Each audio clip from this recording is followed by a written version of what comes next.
and handle that work. Now, here's what happens to a ton of brothers. A ton of brothers go out there without coming through the school and learning what they need to learn. And what happens is they run out there and then they run into problems that they don't know about. And they try to get them problems answered online and calling brothers and all that, and it creates a bunch of confusion. And in many cases, it eventually chokes the truth. It look like it ain't gonna choke it now because you feeling strong, your energy's up. Listen to me, man. Listen to me. You understand? I've been doing this 40 plus years. Okay? Ask anybody my name. It's gonna all be bad, which it's supposed to be. All right? Christ said when they speak in all manner of evil against you, that's when you know you're doing this work. Do yourself a favor. Come to the ISUBK first. Learn from the original school first. Even if you think it's too militant or too this, too that, don't let anything block you from getting the pure knowledge first, straight from ISUBK. I'm saying this out of love because I'm seeing too many brothers fall. They're getting up on the cats. They're getting what they click. Bring your click here and let your click handle ISUBK. Because here's the deal. If your click ain't strong enough to handle ISUBK, why would you go out on the street and get swallowed up out there? And if you feel like ISUBK ain't got it all down, then you should be man enough, you and your crew, to come to us and lay down and break bread and talk about these scriptures. Ain't no harm gonna come to you. Ain't no harm come to a man that disagree with the truth. You ain't trying to harm us. We damn sure ain't trying to harm our own. So come to the ISUBK, sit down in our classes, learn from us, and then you can make your serious decision on what it is that you're supposed to be. And I guarantee you, you're going to realize that it was much more than what you saw on that video, man. Much love to all you warriors learning, growing, and getting ready to bust out into this work. I'll see you soon. Shalom, family.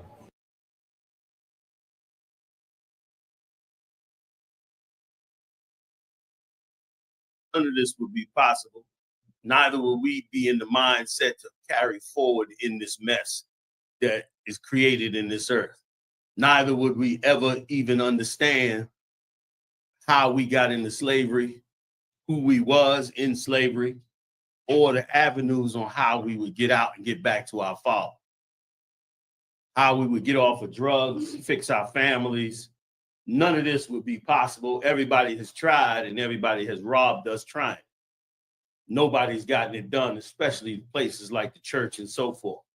So if not for the Most High opening up those records and keeping his promise to reveal his secrets onto the prophets, we would not make it back. So he deserves all recognition. We thank our King Yahushua for much mercy and patience in us for us to carry forward in the work of the Lord. So, he here now. So I was just waiting a second for you because I had to mention you and the great work you're doing out here. I want to give a big shout out to Captain Gadalhar and all his rangers out here and the work he's doing. You know, we rarely get out here. And this brother has been so faithful to the Most High that he has held his own down and held you brothers together year after year after year, you know, with very few of us making it to this side. He's steady building, steady fighting, bringing up great men too. They don't talk much, Gadar. I try to get them to talk. They ain't got nothing to say. I think they just want to, hurt somebody. I don't know what it is. That killer's in them, I guess. I couldn't get them to talk. I said, let me leave them alone. Sure. So he's doing an amazing job. I want to give it up for him one more time, y'all.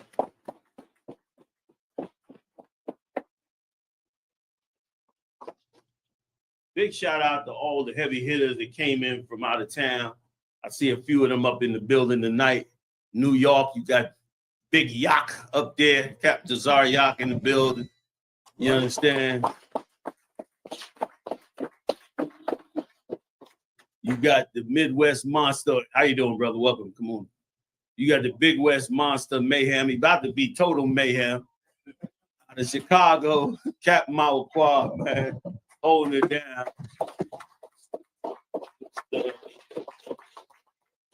His next brother, I'm starting to whisper his name because he's getting very scary. Okay, he all over the place. Wherever I'm at, I seem to see him. He don't say nothing. He just floats around in the back somewhere. Once in a while, he'll give me a call. He even whispers on the phone. He's a very, very scary dude, man. You know what I'm saying? We bad as hell up in this work, man. Got Makad up around. Yeah. Got another brother up in here, man. I'm just running down names. I mostly recognize the captains, but I know everybody is doing an excellent job up here in the work. But these captains, man, have an amazing responsibility. If they don't know if they don't know now they have it, they're gonna know in a second. This monster will eventually try to cut us off from being online, cut us off from communicating with each other, cut us off with a lot of things. And at that time, you understand, if you take on the rank of a captain, you'd have made an oath to the Most High that the people that are put in your position, that are put up under you, that you would dedicate your entire life to make sure that they have everything that they possibly could have. You would understand that your job is to maintain them in this work and to never give up on building them up and keeping them safe, man, woman, or child. You would also understand that whatever it comes down to, that you would be willing to take on that responsibility, including and up to your very life if it's necessary. So when we take on a captain up in here, it's not just no light business. We take you on, we all work together as best we can, but we work together with the understanding that any day now, we could all be separated. And that captain, we're going to sit on our bed and we're going to think about him. We're going to dream about him. We're going to remember every single thing he ever said and ever thought about. And then we're going to face the east and we're going to thank the Lord for him. We ain't going to be able to see him. We're going to know what he's doing, but we're going to beg the Lord for mercy for the great work that he's done before and that the Lord be with him in that time. We're going to count him a real servant of Yahushua. You understand? Damn right. So, and any man that wants to aspire to be a captain, be that man. You be that man and the Lord will give it to you. A lot of brothers think General Yahanna give him a rank of a captain. I don't give nobody no goddamn rank. The Lord gives you that rank. And he give you that rank because he loves you. He see you. You understand? He see what nobody else see. You think nobody see it. You being seen. You understand? So another badass cat you got up in here tonight, man. Another exclusively roughneck, man. I think he's going to take over all Texas. I think this cat going to take over all Texas. His camps is huge as hell. He's hardworking and innovative as hell. This is a cat that could really, he's a real good interpersonal person, man. He knows how to deal with brothers and sisters, you understand? And so he's really, really, really working hard. Captain Yatazak, man, up in the building.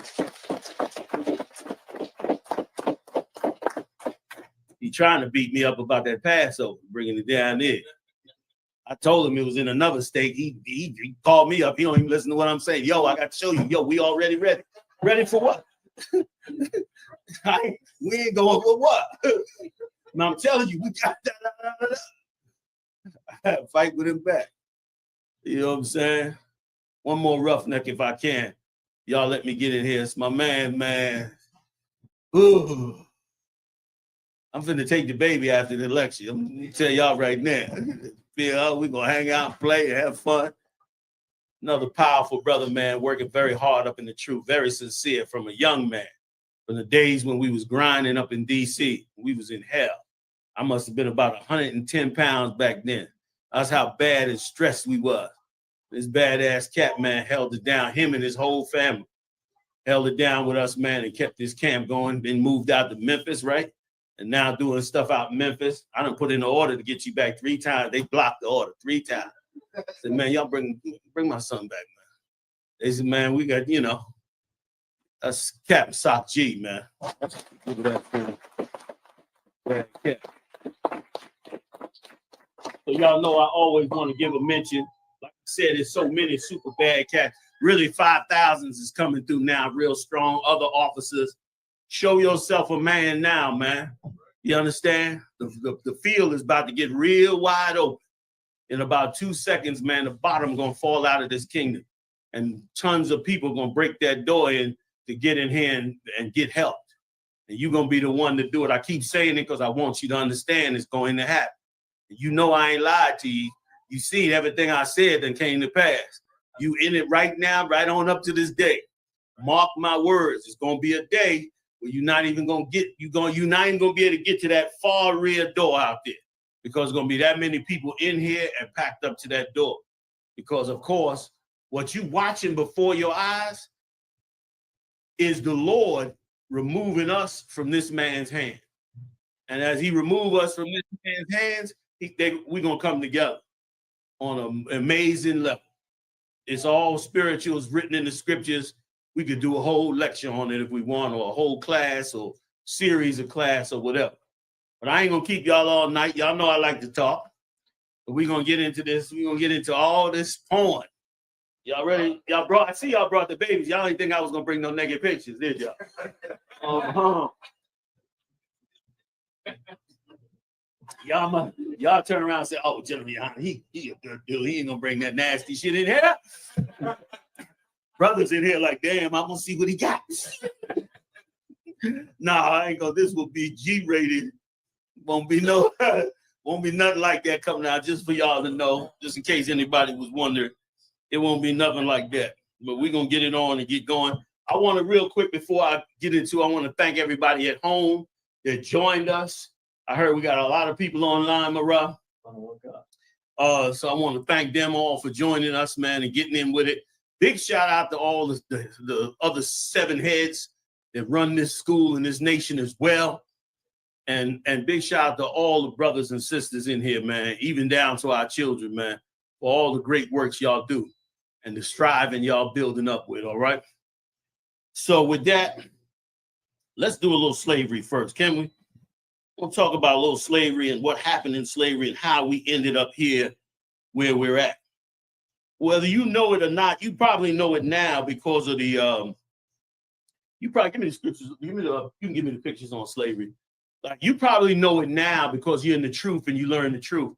But if you didn't know this, you know, all throughout slavery up until today, there's been a system of taking away our spirit to be sexual correctly, to be in relationships correctly. All of that started way back in slavery. They started taking that spirit away from us. And let me read something to you, man, just to give a little perspective of it. And this comes out of slave perspectives in the 1700s, if you're interested in the book itself. And it gives a good description of the origins of buck breaking. Y'all heard of that before? We'll read a little bit about it. We always, as a people, had a very exclusive way we were, based on our laws. Based on our laws, the Most High said you was never to look at another woman's nakedness. You weren't even supposed to look at another man's nakedness.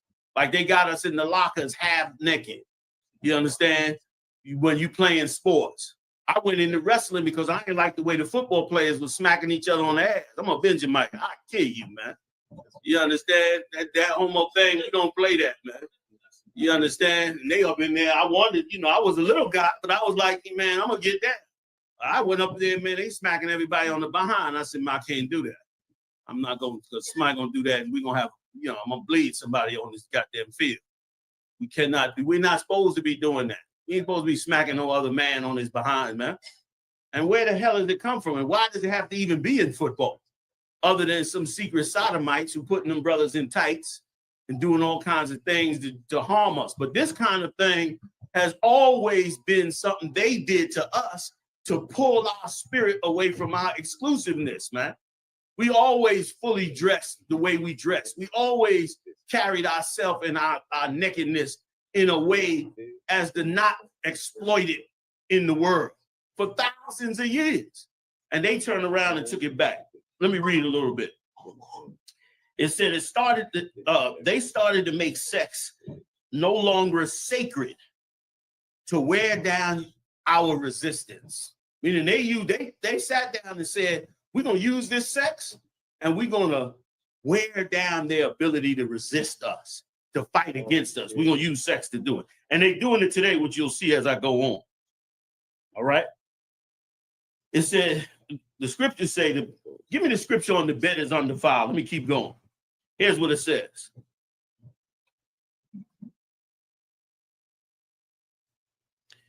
All right. Enslaved men and women had no legal protection against the sexual advances of their enslavers, overseers, or any other white person. The American system of slavery meant that enslaved people were legally classified as property, and their bodies were considered the property of the slave owner. A slave owner's assault was not seen as a crime against a person, but a non-punishable act regarding their possession. So if he raped a woman or a man, it wasn't considered a crime at all, of course. It was just something that he did. And it was like sorry,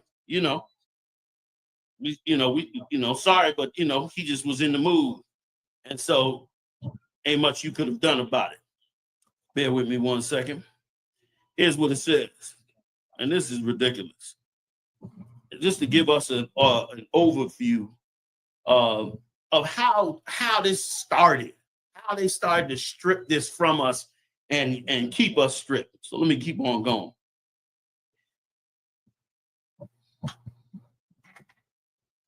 The American system of what they call chattel slavery meant that enslaved people were legally classified as property. State rape laws in the 1800s were written to exclude Black women, both free and enslaved, from their protections. It was not until just before the Civil War that some states, like Georgia in 1861, began to expand the definition of rape to include enslaved victims, though this was still rare. Remember, we came here in 1620s. So for 200 years, a Black woman could just walk down the street or walk down the field, snatched up by a white man, be raped, and it wasn't even a crime. She could scream, do whatever. You couldn't do nothing. Just the thought of that alone will already give you a spirit. If you don't have no recourse, it pushes your spirit to not want to have no love for that woman. You don't want to have no affection for her because when the slave master come to take her, you're going to be upset and not be able to do nothing about it. That's psychological warfare. And plenty of it was played on us since back then. Many brothers died because they was not just let that go. That was like their breaking point. He come and grab a woman, they go up in there and die over it. You know what I mean?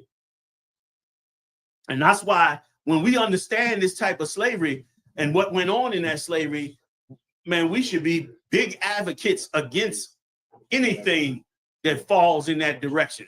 Interracial marriages, all of that falls in that category, we should be totally against, because look what we suffered for them to take away our exclusiveness. And it wasn't even that long ago. Go back to the 60s or the 50s. A white man couldn't touch a Black woman in the North in the 60s. If she approached him, it was going, brothers was, what's this? And it was a big problem. That's how the gangs got started out here anyway, because they was coming down off them same mountains and attacking women, attacking children. And the brother said, man, we got to get organized, man, because we can't let these cats just attack our women like that. That's how exclusive sex and sexuality and sexual parts were with a woman. And that was important. Let me read a little bit more. All right. It said, in 1861, began to expand the definition of rape to include enslaved victims, though this was still rare. All right. They were motivated to do sexual violence, reinforcing dominance. Now that's hell. Meaning they thought to themselves as slave masters, we need to rape enough of these women, because if we rape enough of these women, that, ensures our dominance over them. As these men learn and go through the pain of knowing that they could sleep with our women and not have any recourse, it just made them stronger and made you and I weaker. You had to sit there and see that and put your head down and all that. And you'll see as I read down. And it's important to understand where this started and how this developed into what we're dealing with today.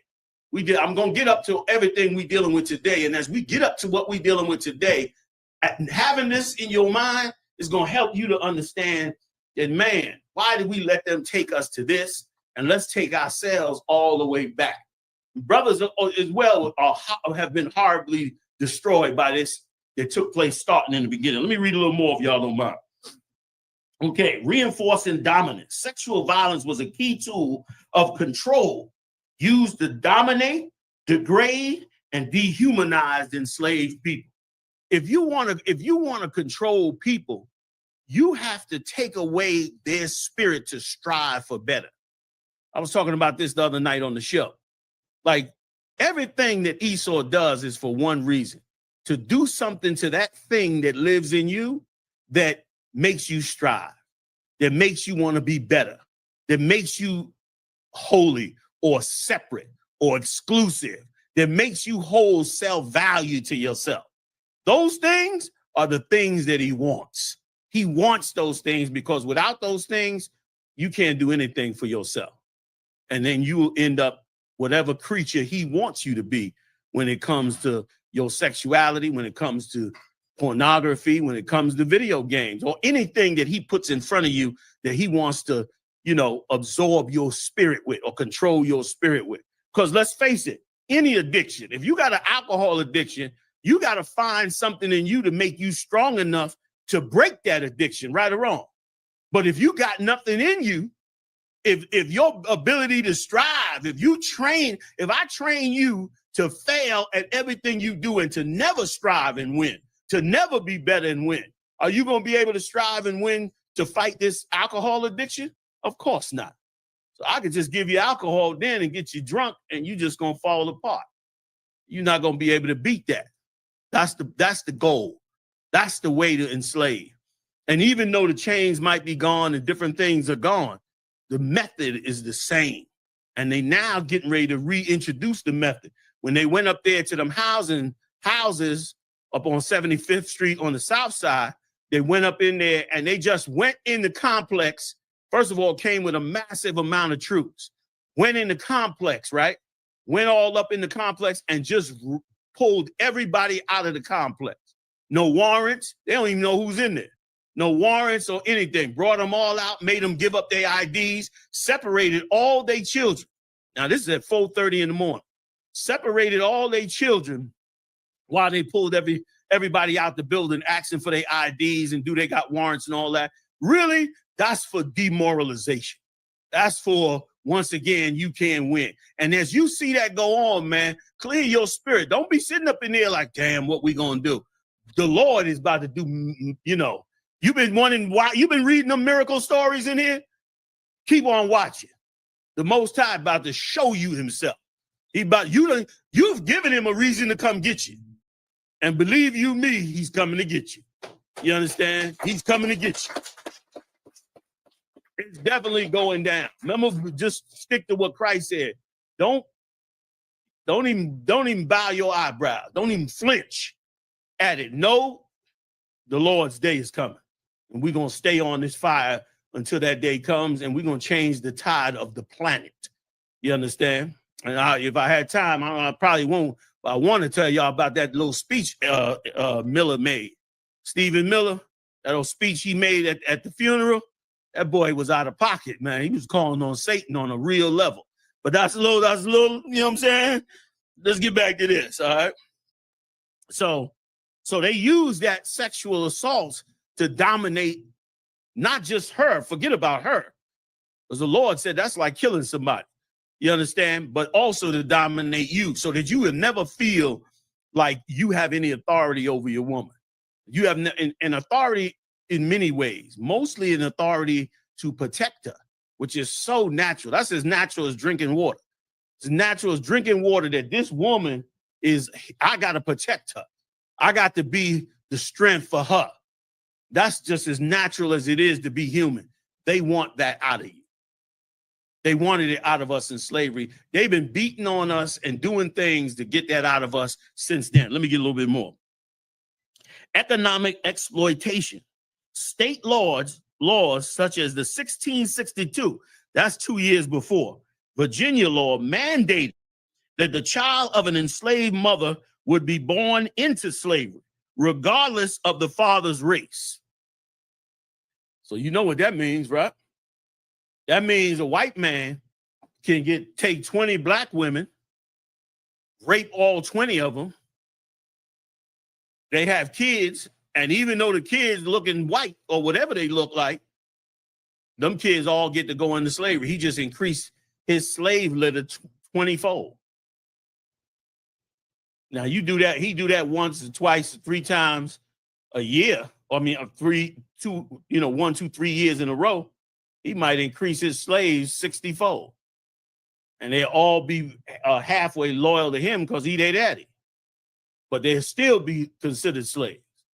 That's the kind, so that they were incentivized, just like you would be. If you got a farm and you got sheep and cows and stuff like that on the farm, aren't you incentivized to bring the male sheep in and go let them have sex with the bulls or the sheep so they can have more babies? Now your flock done increased. That was how Jacob had to fight to get out of slavery. Remember, he had to take the speckled flock and multiply that flock, and that's how he got some wealth up to get the hell up out of it and to marry those 2 sisters, which is acceptable with cattle. But is that supposed to be done with our women? That's how this is the road, brother. This is the road that they started for us a long time ago. And this is a road that helped bring us to being addicted to these things like porn, like, video games, like anything they want us to be addicted to, by breaking our spirit, wearing us down, harming us. We being harmed in so many ways, just being in on this planet with them in charge. But it's coming to an end. Let me read on. All right. This created a direct economic incentive for enslavers to rape enslaved women to increase their property. Forced breeding. Enslavers often forced enslaved people into sexual relations, specifically to produce more children who would also be enslaved. So he even took the male slave. A sister in captivity, brother, had a hell of a journey. Now, why you surprised now that she don't have no morals unless she come into the truth? We surprised that she's half naked in the street, half out of her mind. That cycle's been going on for hundreds of years on us. Like I'm surprised sister's even in here. Be honest with you. It's like you had to fight a whole lot of demonic forces to not become a part of what's out there. A whole lot. You know what I'm saying? Let me keep on going. And brothers too. You get pulled over in a car and your woman's sitting on your side. You got that piece under your belt. It's real hard not to put that cat down, seeing that he could do what he does. I'm not telling nobody to do that. I pray you don't. I pray you don't even be in that position. But that's a difficult. You ain't gonna tell me it ain't went through your mind. Well, you sitting in that car. Of course it has, because that's the same spirit of oppression that forces us into these things that's anti-us, that's against the Most High, that's against the things that we was established. We would establish our laws with big, serious rules. We had serious rules about you taking a woman. You had to bring that cloth back to her father and all that. She had to be a untouched woman when she married you, and had all these rules that we had. Well, those rules made sex a very exclusive and righteous thing. And this empire took it all away. We only now fighting through the mud and the guts of this place to try to get back what we had before. Like, that's why whenever you feeling to be, sophisticated about your righteousness, you know what I mean? You feeling a little holier than thou about it? So damn what? Be that. be that. You know what I mean? You're going to get a little criticism on the job. Dang, girl, you always wrapped up. Yeah. Because I'm not in the hole. Don't say that. Don't say that on the job. You get my point. You know what I'm saying? You know what I'm saying? Like a sister can't even, if a sister wears a long skirt 5 days to work, she got to get questioned. Am I lying, y'all? She going to get questioned.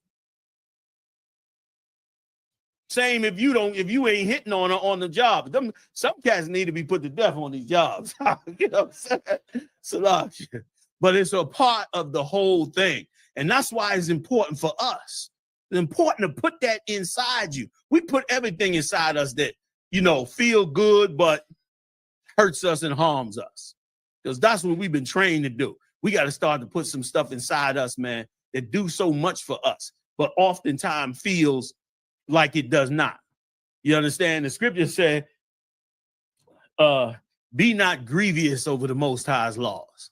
You know what I'm saying? Like, we shouldn't be grievous over these things that the Lord gave us to be better and to escape that, man. Because that thing, y'all bear with me, I'm gonna run a little bit, but that thing that they doing to us out there with these algorithms and stuff is extremely, extremely evil. I mean, you got to be really close to Satan to think this stuff up. But let me keep on going, all right?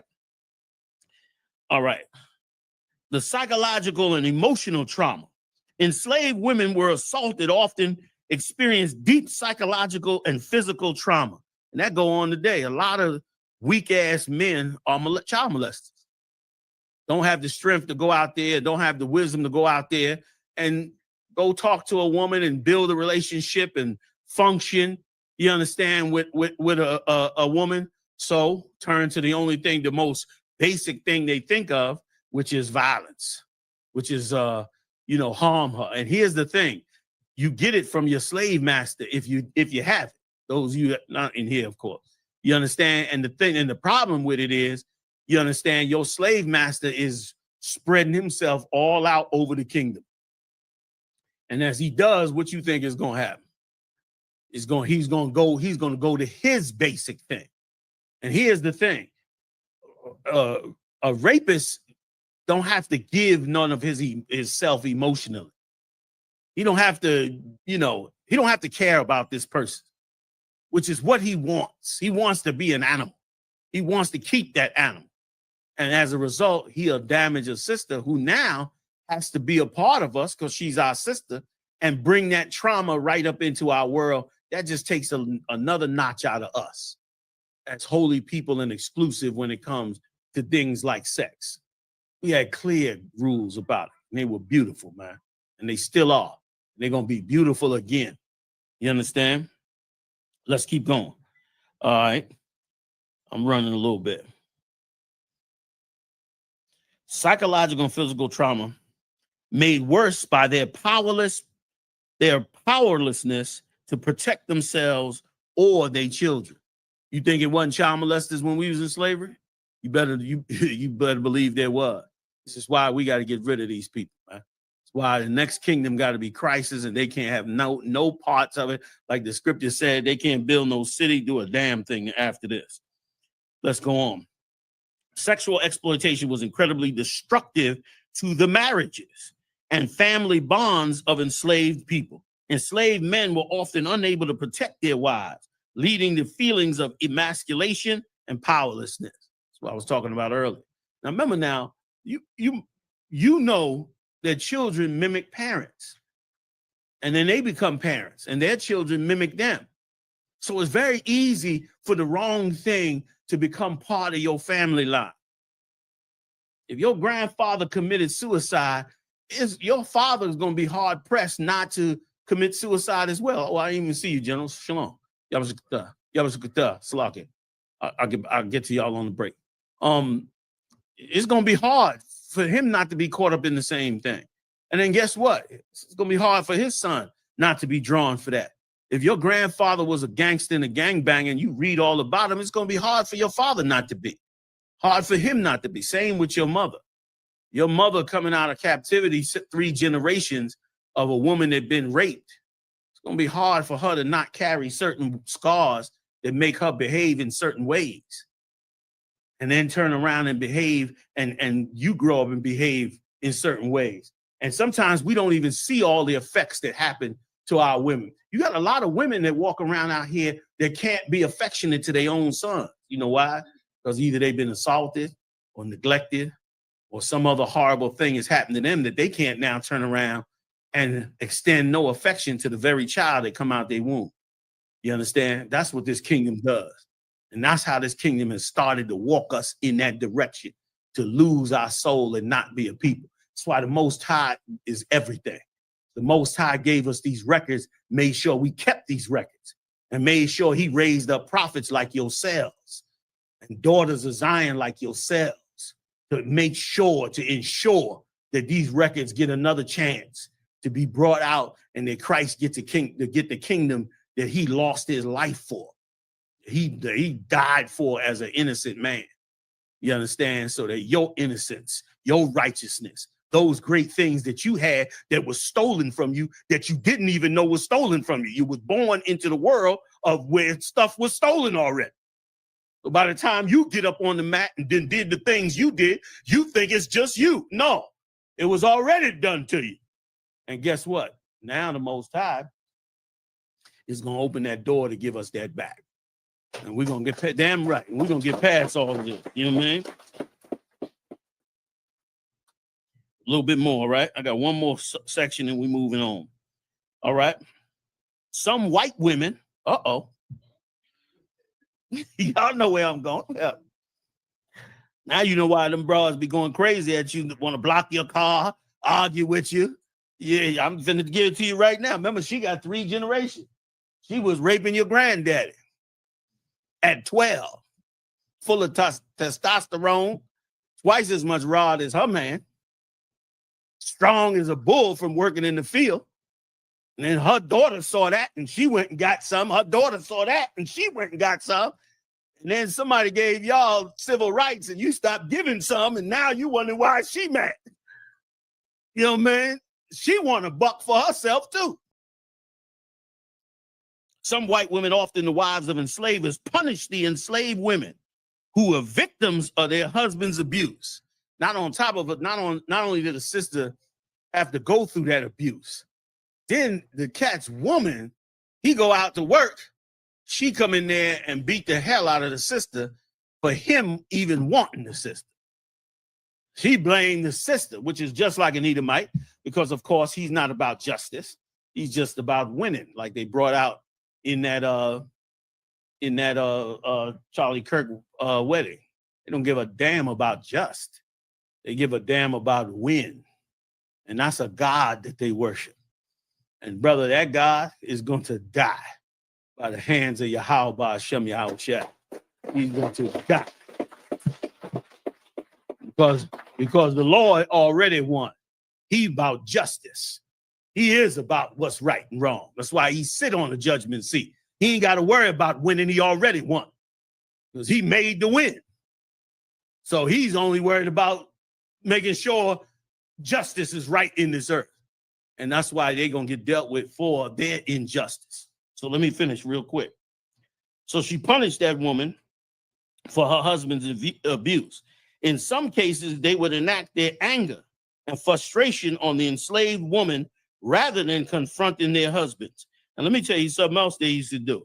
You know, a child 9 years old, 10 years old, that doesn't know anything about sex.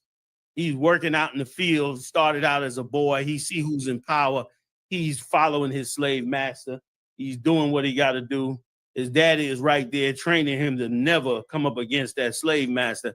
And one day, her husband goes out to the market.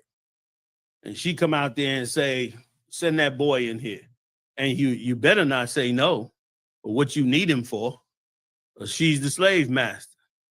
She brings him inside that house. And he's nervous because he know he don't even come in here. And she then begins to tell him what's going to happen. You're going to do something for me. You understand? And you're going to do it how I tell you to do it. And you ain't going to do nothing other than what I tell you to do. And you ain't going to say a word about it. You ain't going to scream about it. You ain't going to refuse about it. You understand me? Yes, ma'am. And then she began to take her clothes off in front of this 9-year-old, 10-year-old boy. And he's looking at her and he don't know if this man he gonna get killed or what. And she take him in that bedroom and break that boy in. He ain't never had sex before. Now he got to have sex with this white woman, his slave master. And as y'all thinking about, you got the image of that old beautiful white girl in your mind? Try a 40-year-old bitch from the South. It's an old evil, rotten ass bitch. Some old fat, flabby, flat ass white bitch done took your 12-year-old son, you understand, and turned him into a sex toy. You wonder why we all caught up in addiction, why we catching hell, why the hell the Israelite school UPK is mad as hell and fighting tooth and nail to wake our people up and give us the Holy Spirit back. That's why we here, because that boy should have never gone through that. You understand? Yeah, I'm good. That boy should never have gone through that. And he destroyed for life. And every time that slave master get up on that carriage with all that goods on the back, say, Jimmy, come on, man, we can get up out of here. That boy start to panic. Heart start fluttering. Fear start coming inside him. Because he know once that carriage get out of ear sight, he getting ready to get called in that house. Getting ready to get called in that house and abused against his will. Today, a young man get called to be molested by an older woman. A lot of time he laugh at all like I'm all that. That's why she want me. That. That's the psychological damage. That's how you get rid of making it important and exclusive. You laugh it off. You give yourself an ounce of ego. But really, as a man, you're a goddamn rape victim. As a child, the white man is the devil the Bible speaks of. You hear me? I don't care what nobody said. So now that was our backdrop. That's where we started on this side, right or wrong. That was where we began, in that pit hole. And where do we go from there? Let's take a look. Let's take a look. All right. Bear with me. I got so much more to read, but I'm going to pass on. I think y'all get the point, right? All right. Somebody gets Songs of Solomon 1 and 12. 12 and 13 voice. 12 and 13 verse. Whoever got a microphone. Number one, you got it? No. What? Songs of Solomon 1 and 12, sir? Yes, sir. This is the book of Songs of Solomon, chapter 1, verse 12. While the king sitteth at his table, my spikenard sendeth forth the smell thereof. Now, this is Solomon breaking down a wonderful life, breaking down what it's like for things to be beautiful. Now, he could have mentioned all kinds of things, but he mentioned sitting down at his Lord's table and his spikenard burning in that room while they sitting down. Go ahead. You got both verses. Give me the rest. 12 and 13. Verse 13. A bundle of myrrh is my well-beloved unto me. A bundle of myrrh. He's referring to that woman. She's like a bundle of myrrh to him, sitting down at that table. Let me tell you something that was stolen from us, that we almost don't do anymore, that we should be doing, that is a part, believe it or not, of the sexual strength of your family. We gave up our traditional coming together at the table for dinner. We threw that out the window because of all the crap coming out the TV set, all the psychological warfare this man has put on us, and other things like having to work 2 goddamn jobs. Family destroyed, so now one parent got to manage it. You got to fight to try to get back to that. A lot went on, and I'm going to show it to you in the scriptures. A lot went on at that dinner table. A lot of things got corrected. A lot of people got checked. A lot of coming together came together. A lot of things got resolved. You wonder why your woman always nagging you want to talk about something. You ain't got no dinner table out for her to vent all the things that went on for the day that she dealing with. You trying to answer her while you getting dressed for your second job. Or you got to run over here to do that. And she need time to talk. This happened. The school called about Bobby. The electric company, I don't know what their problem is. They went cut the street up down the block. I told Miss Betty, stop cooking that grill so close to the house. She ain't stopped yet. You're going to have to say something to her or say something to her. She got to talk. How's she going to assist you when she can't talk? How's her spirit going to be free? How your spirit going to be free? And how you going to know your house is right? You got to, in my opinion, I'm going to show it to you in the scriptures. It's not a law. This is my opinion as your brother struggling any way he can to get you back to the people that make the Lord crack the goddamn sky and deliver us the hell up out of here. You understand? Most on Christ. Like, you should get your table back. And you should require as much as you can. And you should require everybody to be there. That's right. Beef or no beef. You come on. And you to make sure you, black man, Latino man, Native Indian man, you sitting at the top of that table. That's very important. Bear with me, warrior. I'm going to come to you, all right? You understand? And work with us in here, man. Get yours back. Because this was an enemy that came and destroyed that. Both first in your mind and then literally in front of you. You got more than, was that on it? I have more, sir. Huh? I have more, sir. Please. Kind. He shall lie all night betwixt my breasts. No, you can stop right there. Okay, come on. Give me Chronicles 9, 3 and 4. 3 and 4. Check. I want you to see something. When David had a problem in his house, David knew what he was doing, even though he was battling enemies and all that. David knew what he was doing. Read that for me, y'all. Okay, first or second? So 3 and 4, 9th verse, 9th chapter, 3 and 4th verse. Chronicles. Oh, which Chronicles? Damn, my bad. Try First Chronicles. Okay. I forgot which Chronicles, man. It's a lot of you. First Chronicles chapter 9, verse 3. And in Jerusalem dwelt of the children of Judah. And Second Chronicles, what? Okay. Second Chronicles chapter 9, verse 3. And when the queen of Sheba had seen the wisdom of Solomon, when she came and saw the wisdom of Solomon, go ahead. And the house that he had built. And the house he built. Go ahead. And now listen, let me tell you something.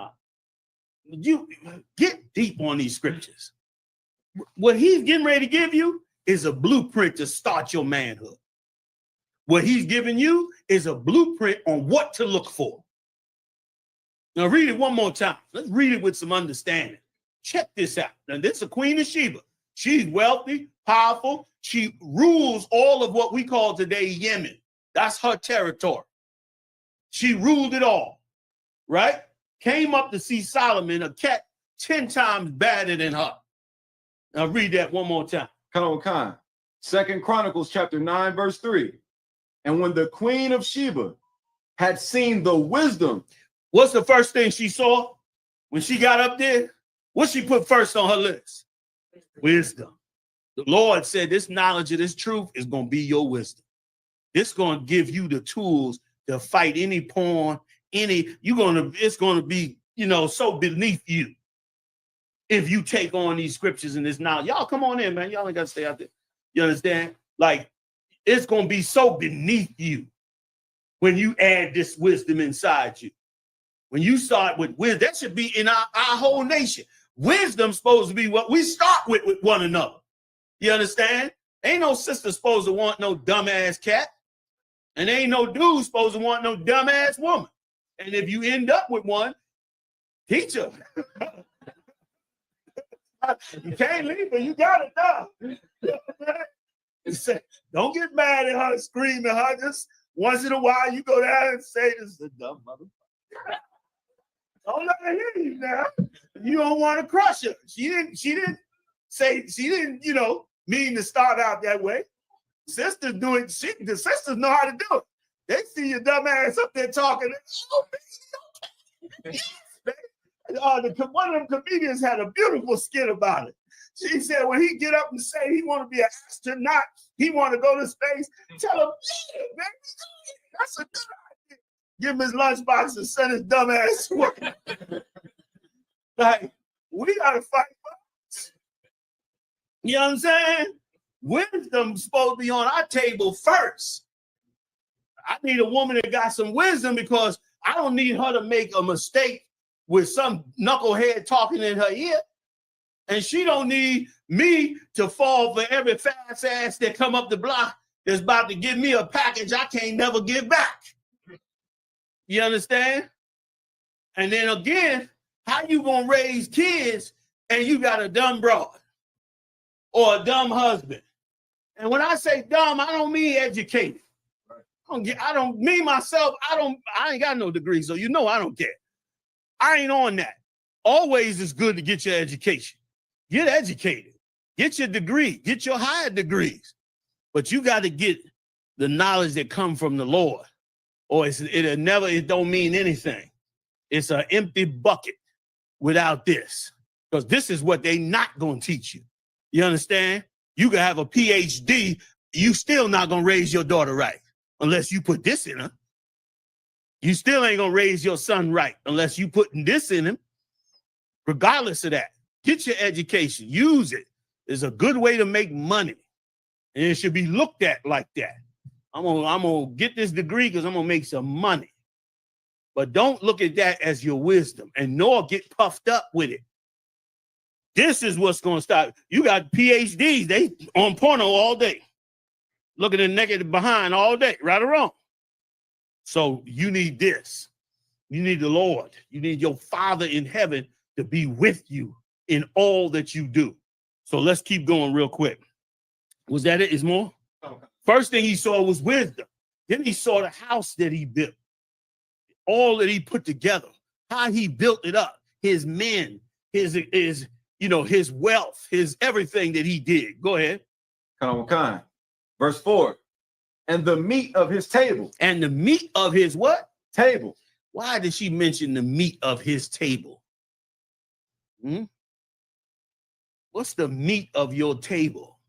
Do it mean the meat that's just sitting on your table? It's much deeper. Go ahead, Jim. You provide for your family. Now you talking. Now you talking. How do you manage your house? How do you handle the meat on your table? Do you bring them together? Do y'all work together on it? How you deal with the meat of that table, man? And that's what you need to look at with yourself. And then you'll begin to be shed off all the demonic forces that's trying to drag you into the goddamn gutter, into the world of Esau, trying to take away, once again, trying to take away your spirit to strive, your spirit to become better, to become sophisticated, to look at the filth of the world and look down on it and know that you're not supposed to be a part of that, that you come from a royal bloodline that temporarily gave them an opportunity to raise themselves on this earth, but that the kingdom belongs to you at the end of the day. You understand? You got more? Give me some more. And the meat of his table, and the sitting of his servants. And the what? Sitting of his servants. He had a grand table. She said the sitting of his servants. Anybody know what that means? Go ahead, Doc. His family and the people that worked with him. Let me tell you something now. You could always tell people by the people that worked for them and the people that served them. Let me tell y'all a little secret about me. My red was she in here tonight. She gonna look at me like, God damn it, nigga, you was playing games. Stop. I always take a woman out to a restaurant. If I want to meet a woman, I want to get to know her, I always take her out to a restaurant. You know why? Because the waiter is nobody she has to respect. He's the waiter. The waiter is nobody she got to be nice to. If she is a woman that does not have a decent, kind, forgiving, compassionate, considerate spirit, she's going to treat that waiter like shit. She ain't even going to answer. She ain't even going to know what she did. Waiter gonna come to the table. He's gonna be talking to her. She ain't even gonna look up at him. Yeah, give me the so-and-so and such and such. Yeah, give me that, give me that. And the nicer the waiter is, the more I lean in and listen. Do she turn and say, thank you very much? Or somebody handing her a plate of food? Brothers too. How are you when somebody serves you? How are you? You understand? How are you? And you can tell too. When brother, bring me a double shot of liquor. When he comes, all right, yeah. It sounds tough. But what's tougher is the turn to that brother and say, brother, I appreciate you going through that. Because he don't have to do that. I'm saying this from a man that used to not care about anybody. But until I came in this truth and got around these brothers, got around Muhammad had to knock the dust off my ass. I was rude as shit. I was a Benjamite that had a mouth that wouldn't shut up. And he had to, with kindness, he had to do it with kindness. He had to kindly get me off of my bullshit so that I could see things brighter. And he did it too. With the grace of mercy. Big up the general, Muhammad. And all the rest of the generals, man, got General Q up in there. You understand? Who's always been a hell of a brother, man, up in here. And the brotherhood, man, the brotherhood is how we gonna get back to who we are. I be saying the same thing because trust me, and it's gonna matter in the 2 seconds. In 2 seconds, you're gonna be coming out of a building that they just bombed or did some horrible thing to, and it's gonna matter to the people around you whether you got the spirit to feed those people that's starving as they're coming out.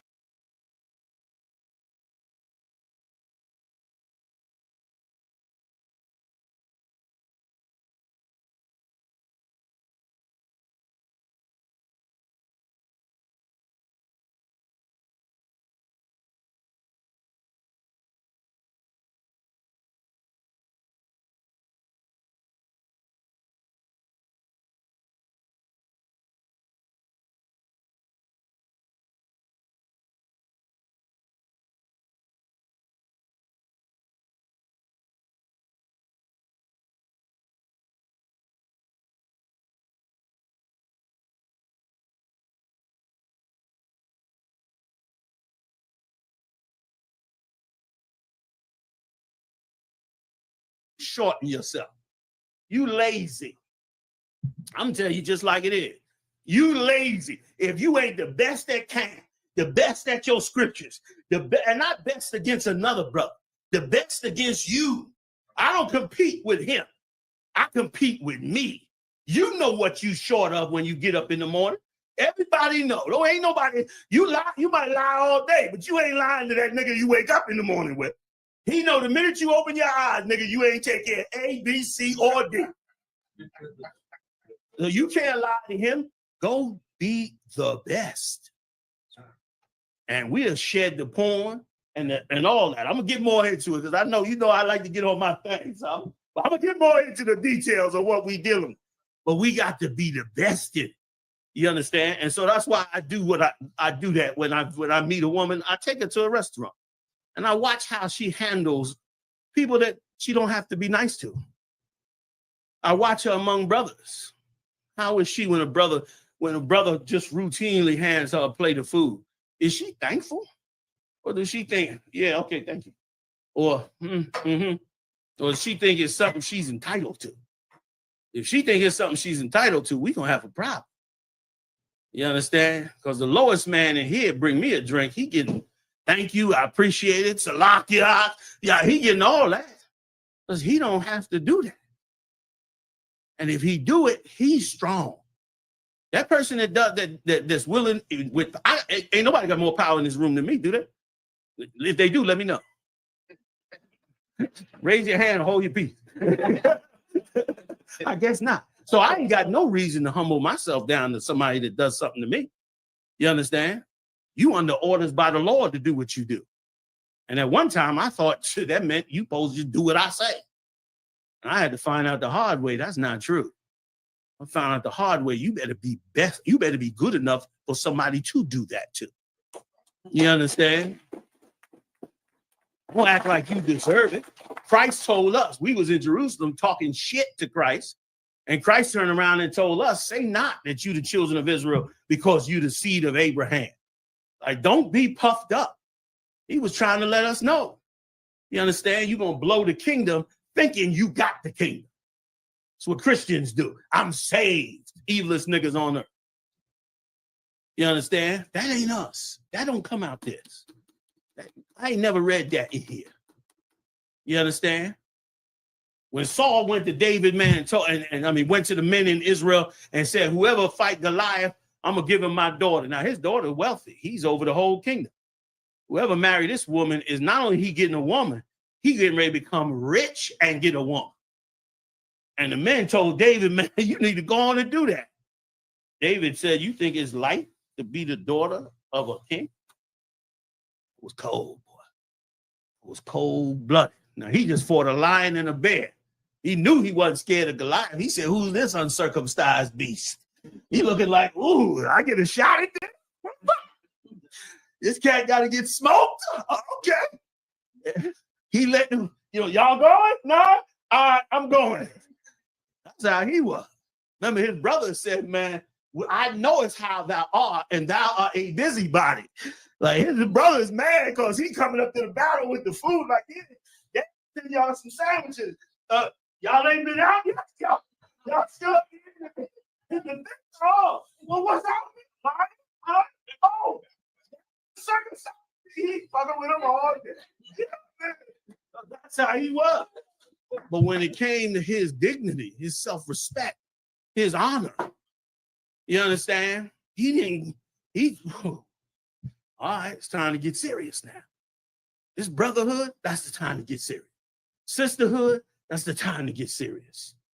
You understand? What these things they doing to us and taking from us and harming us and trying to change us into, it's time to get serious. Time to shed it all.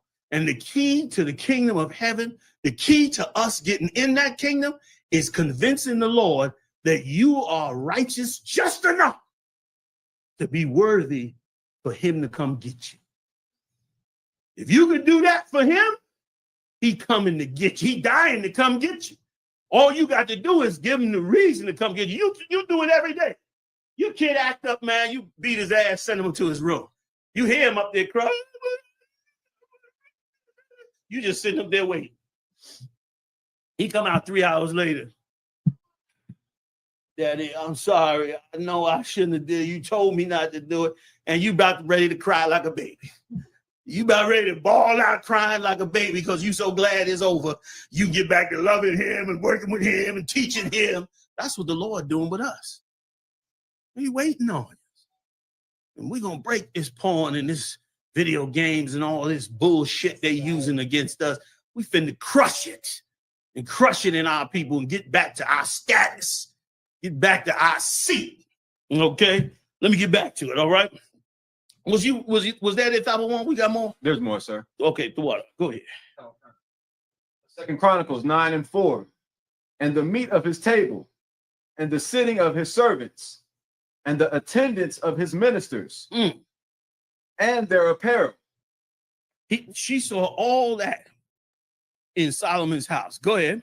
His cupbearers also. Come on. And their apparel. Come on. And his ascent by which he went up into the house of the Most High. There was no more spirit in her. There was no more spirit in her.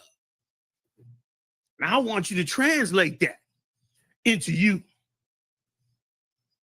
You ain't got all the gold and servants and cupbearers, but you do. You do. You got a wife, maybe 2 or 3 or whatever. You got kids. You got family. You got structure. Make it like Solomon. Some of y'all, man, I come across some of y'all in here, brother.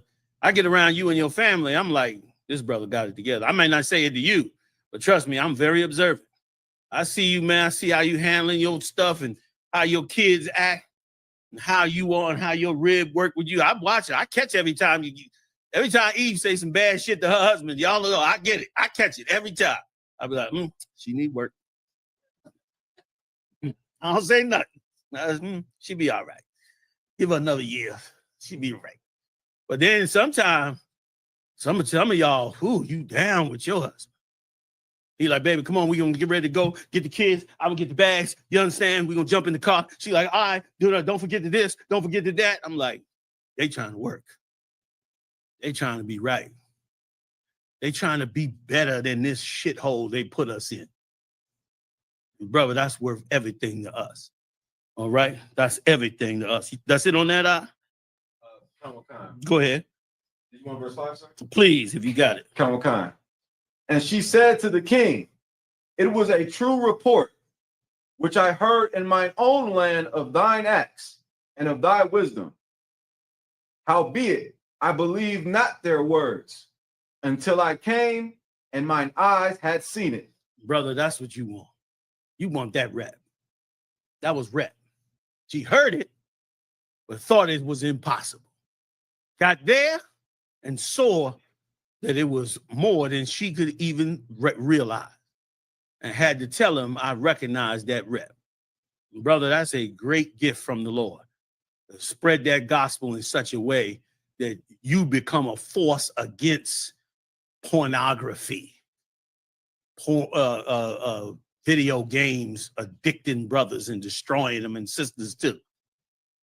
That's a great thing to strive for that and not be stopped in that striving and accomplish your goal. I got one more quick one for you, if you could, Thaba. Give me this one too. Give me Ephesians 6 and 1. Now, I know this is another scripture. There's another scripture. Who could give me the scripture where, I know this is going to be hard to find, but who can give me the scripture where David's son Jonathan came to his table and was upset because his father checked him on what he had done earlier? Anybody think they can find that for me? It's been a long time since I pulled it, but it is a scripture that is perfect for what we're discussing right here.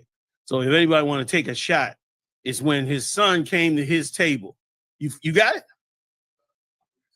All right. So I want to read this first, and we're going to read that second. Go ahead. Ephesians chapter 6, verse 1. Children, obey your parents in the Lord, for this is right. Honor thy father and mother, which is the first commandment with promise. Come on. That it may be well with thee, and thou mayest live long on the earth. Go ahead. And ye fathers, provoke not your children to wrath. Let me tell you something. The family structure is the #1 antidote for pornography and video games. You can build a good family structure out, you ain't never going to get caught up again, male or female. If you don't, and you do get caught up, the amount of damage and destruction is just horrific. So I'm going to bring out some of them points before we get at it. The amount of damage that happens to you as a person, your family, your relationship, everything you hoped for, what you strive for, is so in danger. Understand that when you pop open the phone, that they made it so exclusive. You know, there was one time where, growing up in New York, brothers that did want to go, that want to engage in pornography or buy prostitutes, you know what I mean, or something like that, they had to get in their car, put gas in the car, drive up to Hunts Point in New York City,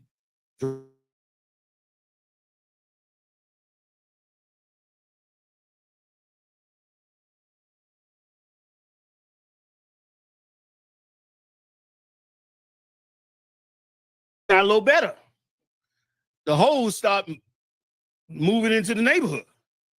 So all you had to do then, especially Harlem had brownstones, you just stuck your head out the window. Not me, because I ain't never bought no ass. So y'all looking at me like, damn, he looked like he might have done. No, I ain't. They looking at me. Morale, they looking at me like I done went and got you. Yeah, you look like you bought a little. No, I ain't never had nothing. Only because, listen, I ain't nothing, nobody special. Only because I came in the truth so young. And the men that was over me, you know, Yeshaya, if you were sitting outside drinking with Yeshaya and you turned your head while y'all talking and you turned your head and looked at a hoe, Yeshaya would ridicule you for about 45 minutes. He'll start off this way. He'll start off and say, could you imagine how she stank?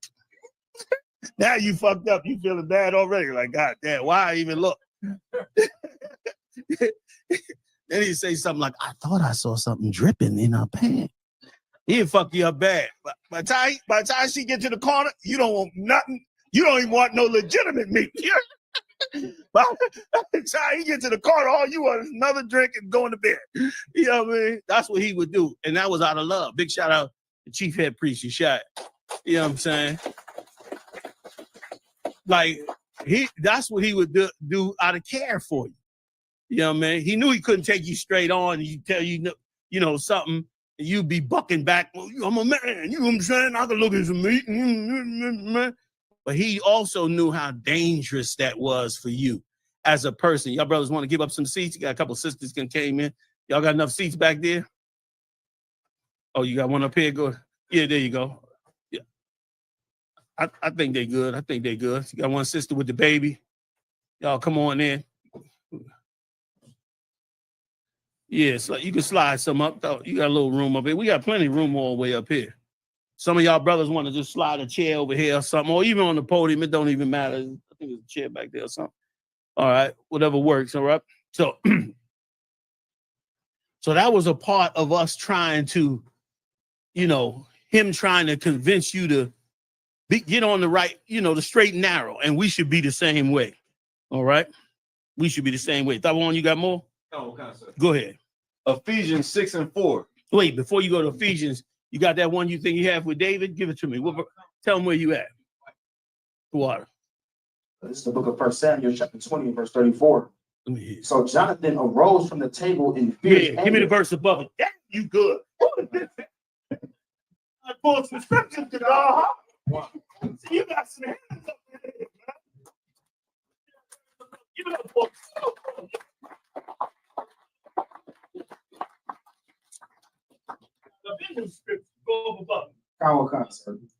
Verse 33. And Saul cast a javelin at him to smite him. Right, trying to kill David because he had a demon on him. Demon of jealousy. That's another story. I'll do that another time. We can get into it. I'm sure y'all been going over it with General Muhammad in the class. There's no reason to be jealous and nobody. We all in captivity. Some brothers going to be good at times. Some brothers going to be good all other times. And jealousy will rise up in you. You just got to fight it just like you got to fight porno. Same thing. You know what I mean? You got to examine what forces is coming to take you out. You a soldier, ain't you? It ain't going to be just a gunfight.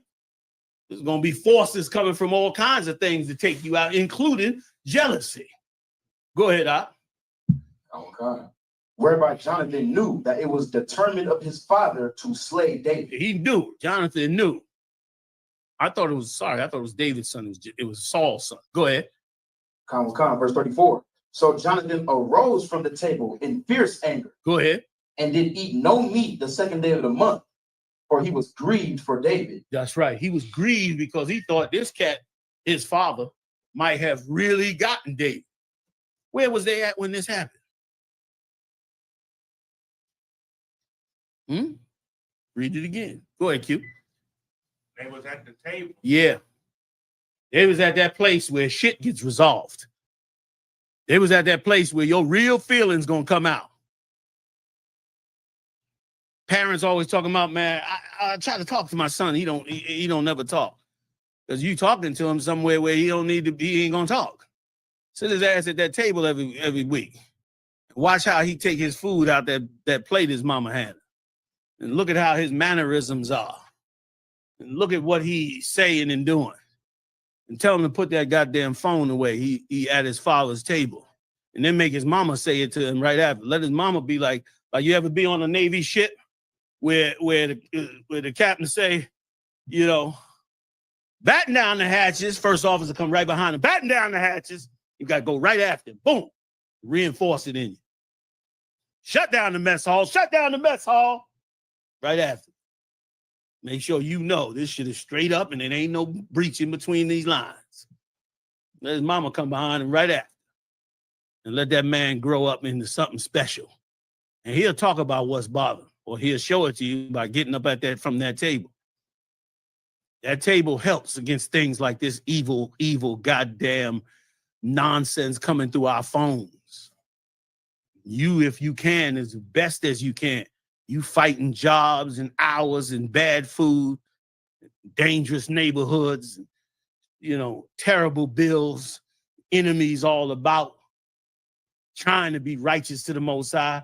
But if you can, get to that table. Make it a regular thing, even if it's one day a week. Get to that table. It's a good tool. I'm not telling you you got to. Ain't no law saying you got to. I'm telling you, according to the scriptures, that's what brings out what goes on so it can be stopped. That's what's going to strengthen you against them forces. If you got to sit at that table and see that woman and them kids and know that you got to maintain this, you're going to be less likely to be caught up on the couch all damn night playing a goddamn video game. You're going to be smart enough to say, I'm going to play video game, but I'm going to put a bridle on it. We'll give myself X amount of time, and after that, I'm getting up off of it. Why am I getting up off of it? Because it's nothing wrong with playing video games, but I can't let video games own me. You understand what I'm saying? All right. That's it on that. Now, go ahead. Do me. You was good on Chronicles. You didn't finish it all, but I think we good on it. All right. Let's move on. So now we got out of slavery, right? So-called. We got up into this kingdom. We got generations of damage we trying to fix and generations of oppression coming down on us. So from both sides of the coin is trying to take us up under. And the white man, being the diabolical beast that he is, decided to find a new way to put us in captivity. I'm going to tell y'all a little bit about a guy that I'll be totally examining this guy. And you might know him as the Unabomber. Y'all ever heard of that? You got to be a little bit of age to know about the Unabomber. Ted Kaczynski. Now, Ted Kaczynski was sending bombs around the country, and I'm not encouraging that. He would put bombs in packages, and he would send them to university professors and the strangest people. And they'd open the package up and blow their head off and all that. They looked for this guy for years. I mean, decades, I want to say. They were looking for him, and they finally got him. And that's a whole another part of the story. But when they got him, he released a manifesto. And in this manifesto, he said some things about society. And he said these things about society because he was a part of those who were in Harvard. This guy came from Harvard University, by the way. He was a prodigy, genius. He entered Harvard University at around 16 years old. That's how smart this guy was. So he was a genius. He knew what he was doing. He was well-educated, very sophisticated. And so they brought him, since he was so smart, they brought him and involved him in a social program that they were trying to create. They was trying to create a way to control society in their social structures. And as he went into learning about it, and I'm going to read his manifesto, he started to learn how evil this was. How if they had the chance to implement this throughout the whole world or throughout the whole country, it would destroy our whole social structure. This is what he believed. And what he did is when he figured this out, he left society, got a little cabin in the woods in Montana.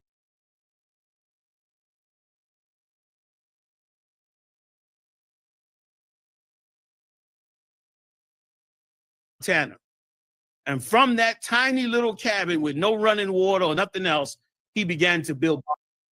And he took those bombs, blowing up the people who were involved in this program, in this structure. Before he left Harvard, and he started to expose to them that we shouldn't do this, that this is very evil, and that this will change the free will of, you know what they did? They made him a victim of the program. Let me tell you how they did it. They slowly removed all the students in his class, and they put agents in the classroom. So he's going to school like normal, but he don't know that these people in his class are all agents. And here's what they told him to do. They said, we only want you to do one thing. Whatever he says,